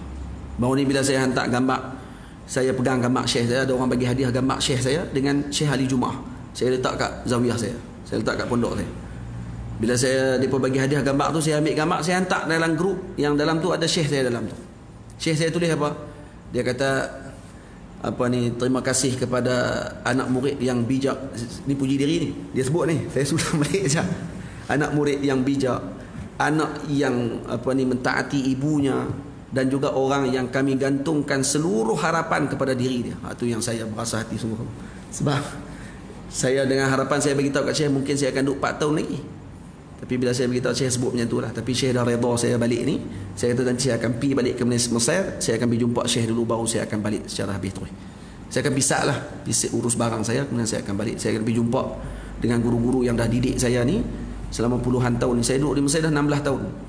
Jadi ni dah dengan Syekh Ahmad Mamduh hampir 10 tahun saya di bawah didikan beliau. Musafir dengan dia. Dia yang susun kelas pengajian saya. Dia yang kenalkan saya dengan guru-guru tua-tua di Mesir. Syekh, kamu terima dia ni pergi ke rumah. Jadi saya mengaji dengan Syekh Ali Soleh 10 tahun dengan berkat daripada Maulana Syekh Ahmad Mamduh hafizahullah. Syekh Ahmad yang telefon Syekh Ali Soleh, terima Muhammad ni sebagai anak murid. Dan apa jadi masalah saya dengan Syekh Ali Soleh, ada pernah sekali berlaku krisis salah faham sikit, Syekh Ahmad Mamduh yang selesaikan. sampai saya diterima balik jadi anak murid. Dan kemudian saya bertemu dengan Syekh Abdul Aziz Syahawi pun juga dengan kiraan daripada Syekh Ali Ahmad Mamduh hafizahullah. Saya bertemu dengan Syekh Abdul Wakil Hashimi, belajar kitab Sahih Al-Bukhari, belajar Sunan Abi Dawud, Sunan Tirmizi, belajar Muwatta Imam Malik, belajar Syama'il Muhammadiyah, belajar kitab Sunan Ibnu Majah. Habis semuanya tadi dengan Syekh Abdul Wakil Hashimi, juga dengan jasanya Maulana Syekh Ahmad Mamduh. Jadi banyak sangat jasa dia kepada saya yang saya takkan lupa sampai bila-bila. Mana mungkin seorang murid akan lupa guru dia yang telah susun hidup dia untuk membina kehidupan dia. Dan saya ni ada dua fasa di Mesir. Fasa sebelum dengan Maulana Syekh Ahmad, fasa setelah bersama dengan Maulana Syekh Ahmad Mamduh hafizahullah taala. Jadi saya tak akan lupa dia sampai bila-bila. Dan tu setiap kelas saya tak akan lekang nama dia, saya akan sebut sampai bila-bila. Karena dia yang banyak didik saya. Dan dalam kitab ni pun banyak yang saya sebutkan nama dia dalam ni. Kalau tuan-tuan perasan, tadi pun dah sebut dalam tamhid, kata guruku Ahmad tu kan. Ini kata Ahmad guruku yang mulia pada bait yang ke-17. Tu sabda Syekh Ahmad Mamduh hafizahullah taala. Jadi ini adab kita dengan guru kita, iaitu kita tak akan lupa untuk menyebut namanya bila-bila masa sahaja. Kenapa? Karena dia adalah orang pertama yang telah memberikan segala kehidupannya untuk kita. Ya, siapa pun guru kita kena sebut nama dia ketika mana kita mengajar, kerana itu adalah bukti kebaikan kita kepada mereka. Bukti kebaikan kita kepada mereka, bukti ihsannya kita kepada mereka, bukti ingatnya kita dengan jasanya mereka. Ini akhlak kita dengan para guru kita. Bukan saya sebut nama guru nak abang kata dia seorang dia ada banyak tok guru, tak, bukan itu. Karena untuk nak ingatkan saya bahawa saya ini berguru dan saya ini anak murid kepada gurunya saya. Itu nak kena ingatkan balik kepada diri kita semua. Amin. Moga-moga kita jadi anak murid yang berjasa kepada guru kita. Amin ya rabbal alamin. Baik. 2 minit lagi. Jam 2 minit lah. 9.28. Fasal pada menyatakan tentang pemilihan ilmu guru dan teman. Mulakanlah ilmumu dengan Al-Quran, bukan sekadar baca tapi hafazan. Ni. Kita mulakan ilmu kita dengan Al-Quran. Ini yang dilakukan oleh para masyayikh. Yang ini ditinggalkan oleh sebahagian di kalangan kita. Termasuk saya. Saya pun kita dah terlepas jalan tu. Walaupun pergi ke Mesir kena hafal Quran, tapi tak banyak lah macam orang yang hafiz. Macam Ustaz Halim. Ustaz Halim hafiz. Jadi orang hafiz ni kena dimuliakan oleh Allah Ta'ala kerana hum ahlullah wa khasatuh. Ini ahlullah dan khasatuh. Jadi kerana tu dimulakan ilmu ni sepatutnya dengan Al-Quranul Karim. Dimulakan macam tu dulu. Sebab tu jangan kita pandang lekeh dengan mat tahfiz. Ramai orang yang kadang-kadang tak ada buka tahfiz lah, ramai sangat ada buka tahfiz. Ya betul, kamu seolah macam pandang rendah pada orang tahfiz. Kamu kata lah orang tahfiz bukan untuk mengaji fiqah pun, ya dia mengaji Quran. Dan kemudian budak-budak lagi, umur kecil-kecil lagi, sakat dia mengaji fardu ain untuk dia reti saja. Janganlah kamu komplain dia sampai kamu nak samakan dia dengan pelajar pondok yang mengaji kitab daripada awal kulit sampai ke kulit. Bagi dia hafal Quran dulu. Selepas dia selesai Quran nanti, lorongkan dia kepada majlis ilmu. Suruh dia pergi mengaji di pondok-pondok. Tu baru betul. Kena macam tu. Di Azhar macam tu. Di Al-Azhar Asy-Syarif dimulakan dengan Quran. Anak saya masuk ke kampung di Bansyah Badawi, di kampung dipanggil Baladul Quran, dekat dengan Mansurah. Saya hantar anak isteri saya ke sana. 3 jam perjalanan daripada Kahirah. Saya pesan kat dia, boleh tak nak duduk jauh-jauh ni? Dia kata tak apa, tak ada masalah. Kalau kata untuk nak masukkan anak ke tempat macam ni, tak ada masalah. Tapi sebab kenapa dia kena duduk sekali? Kerana tak ada asrama. Dan memang budak-budak kecil tak sesuai pun duduk asrama. Sebab tu anak-anak kita umur 7 tahun, 8 tahun, 9 tahun, 10 tahun sampai 12 tahun tu sebenarnya adalah umur bersama dengan ibu ayah dia. Betul dah sistem di negara kita ni. Yang susun darjah 1 sampai darjah 6, ini adalah tempoh untuk anak tersebut duduk di rumah. Pergi ke sekolah, balik rumah. Pergi ke sekolah, balik rumah. Kerana ini adalah tempoh bersama dengan ibu dan ayah dia. Umur 13 tahun baru ada asrama. Saya ni daripada darjah 5 lagi duduk asrama. Saya duduk asrama di sekolah kebangsaan Panglima Awang Nambua tu, dekat Kuala Nerang tu, dia ada asrama desa. Ayah saya hantar saya duduk asrama daripada kecil lagi, daripada umur darjah 5. Tapi masa tu saya duduk asrama macam saya besar waktu tu.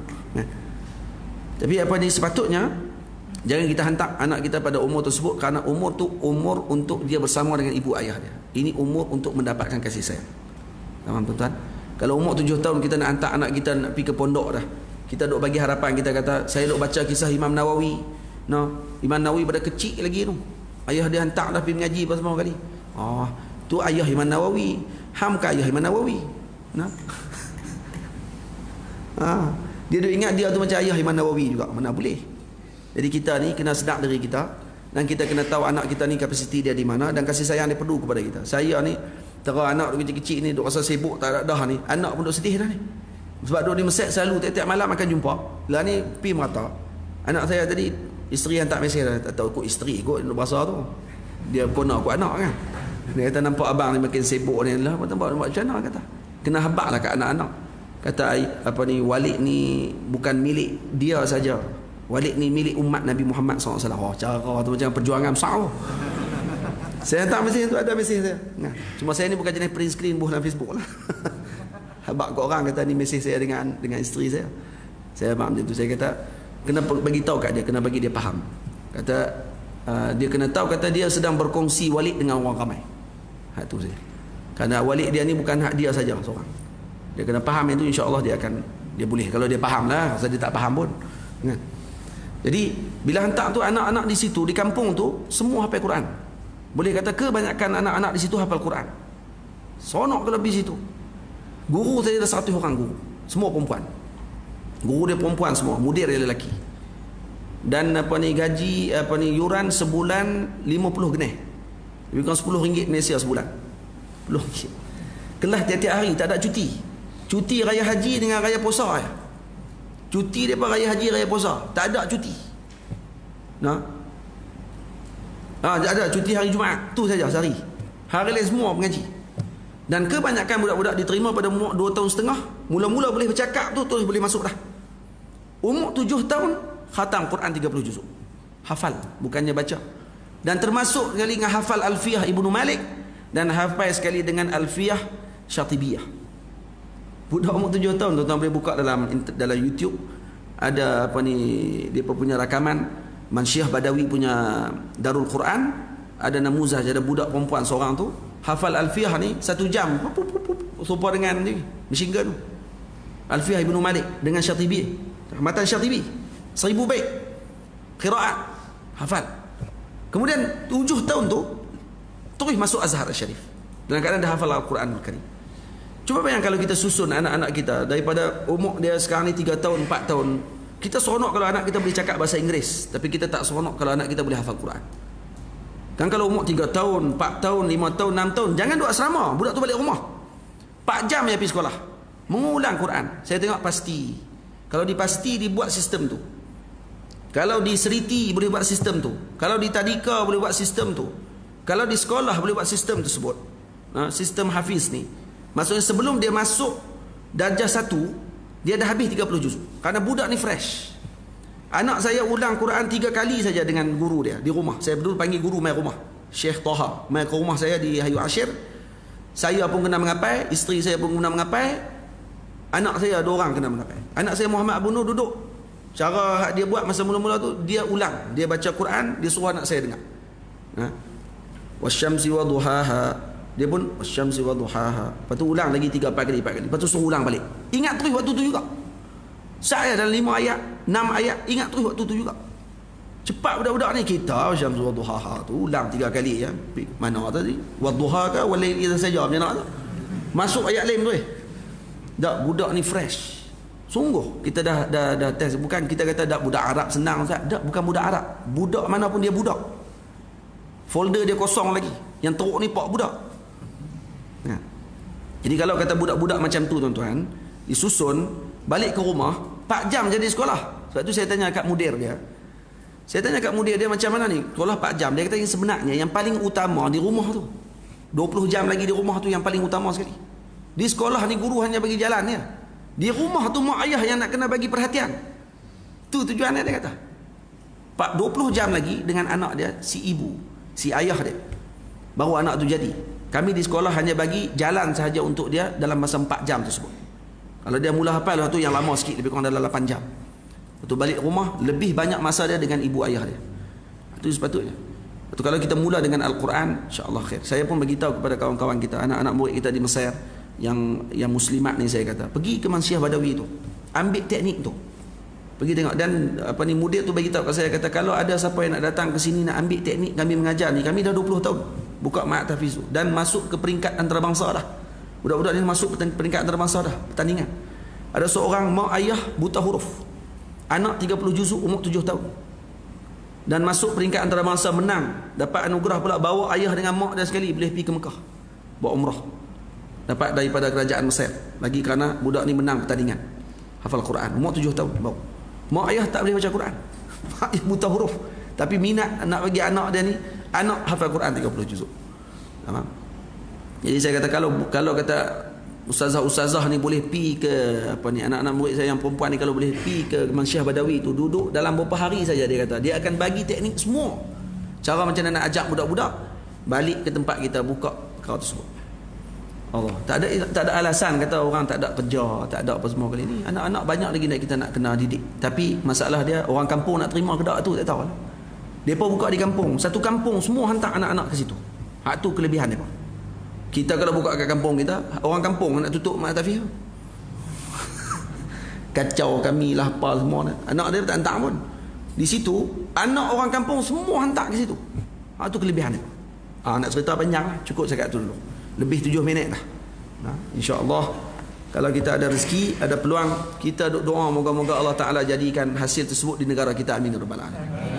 Lepas dah 7 tahun tu, mereka dah hafal Quran contohnya. Kalau tak boleh hafal banyak pun, hafal sikit pun tak apa dah. Ada seorang budak ni saya jumpa umur 18 tahun, bawa trengko, bawa van. Saya tanya kat dia, dulu mengaji sini ke? Dia kata, ya mengaji sini dulu, waktu kecil saya mengaji situ. Berapa hafal dah? Hafal Quran berapa? Dia kata, saya tak mengaji dah, dia kata. Saya tak sambung dah pengajian, duk bawa van dia. Itu hafal berapa, saya kata? Sikit, dia kata. Berapa sikit? 18 ya. 18 ya. 18 juzuk bawa van. Duduk kampung tu. 18 juzuk, tak sambung dah mengaji. Dia kata bawa van macam tu lah, tapi 18 juzuk. Allah. Macam tu mereka no? Senang. Tuan-tuan bayang tak, kampung tu tak pernah ada kecurian, tak pernah ada benda-benda tak elok, sebab semua ahli Quran, orang baik. Kita menginginkan perkara tersebut. Kanak-kanak selepas dia naik 7 tahun, hantar pergi pondok, hantar pergi sekolah, masuk sekolah macam biasa, mengaji ilmu hisab, mengaji bahasa Inggeris, mengaji apa. Umur 13 tahun, 14 tahun, 15 tahun, hantar pergi pondok. InsyaAllah ni jadi tok guru tu. Ni baru betul generasi dia. Tapi boleh sembang lah, sembang kat sini lah. Siapa yang nak buat tu, Wallahualam, takkan kita semua nak buat, mampu lah kita. Pakat-pakat lah. Tu saya tengok di Seriti, di Pasti, sistem dia bagus. Tak lama pun duduk sekolah, pukul 8 pagi pergi, pukul 12 tengah hari, pukul 2, pukul 1 dah balik. Bayangkan kalau duduk di situ, semua pakat pi, ustazah hanya mengulang Quran dengan budak-budak tu, ajak membaca setahun, kemudian ajak hafal Quran 3 tahun. Yang di Mansyah Badawi macam tu, setahun mengajak membaca baca, cara nak baca macam mana bagi betul. Lagi 2 ke 3 tahun hafal Quran 30 juzuk keluar sebelum dia ajar 1. Kalau tak banyak pun kurang-kurang 8-9 juzuk pun dah boleh dah. Boleh pergi Azhar dah. InsyaAllah Pak Isa lulus tiap-tiap tahun.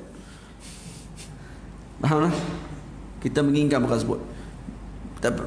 Pergi ke sekolah hafal juga, hafal Al-Mulk, hafal Sajdah, boleh je budak-budak hafal. Kenapa tak lebihkan hafal Quran terus 30 juzuk? Tak payah hajar lagi matematik. Waktu tu umur budak jazah 2 nak kira apa? Dia bukan jaga kedai, duduk kat cashier mak dia pun. Nak pegang dengan apa ni tadi, apa datang apa macam sempur. Tak payah pegang buat tu. Tak payah lagi duk mengaji benda-benda lain yang geografi, tak payah mengaji lagi. Quran dulu. Kita menginginkan perkara tersebut insya-Allah. Ni kalau cerita bab tu sampai pukul 10 tak habis insya-Allah. Baik, saya sekat tu dulu, minta maaf, minta ampun. Esok insya-Allah kita akan bertemu lagi pukul 9 pagi. 9 pagi sana. Ya. Macam biasa insya-Allah. Assalamualaikum warahmatullahi wabarakatuh. Waalaikumsalam warahmatullahi wabarakatuh. Terima kasih kepada Pak Ustaz. InsyaAllah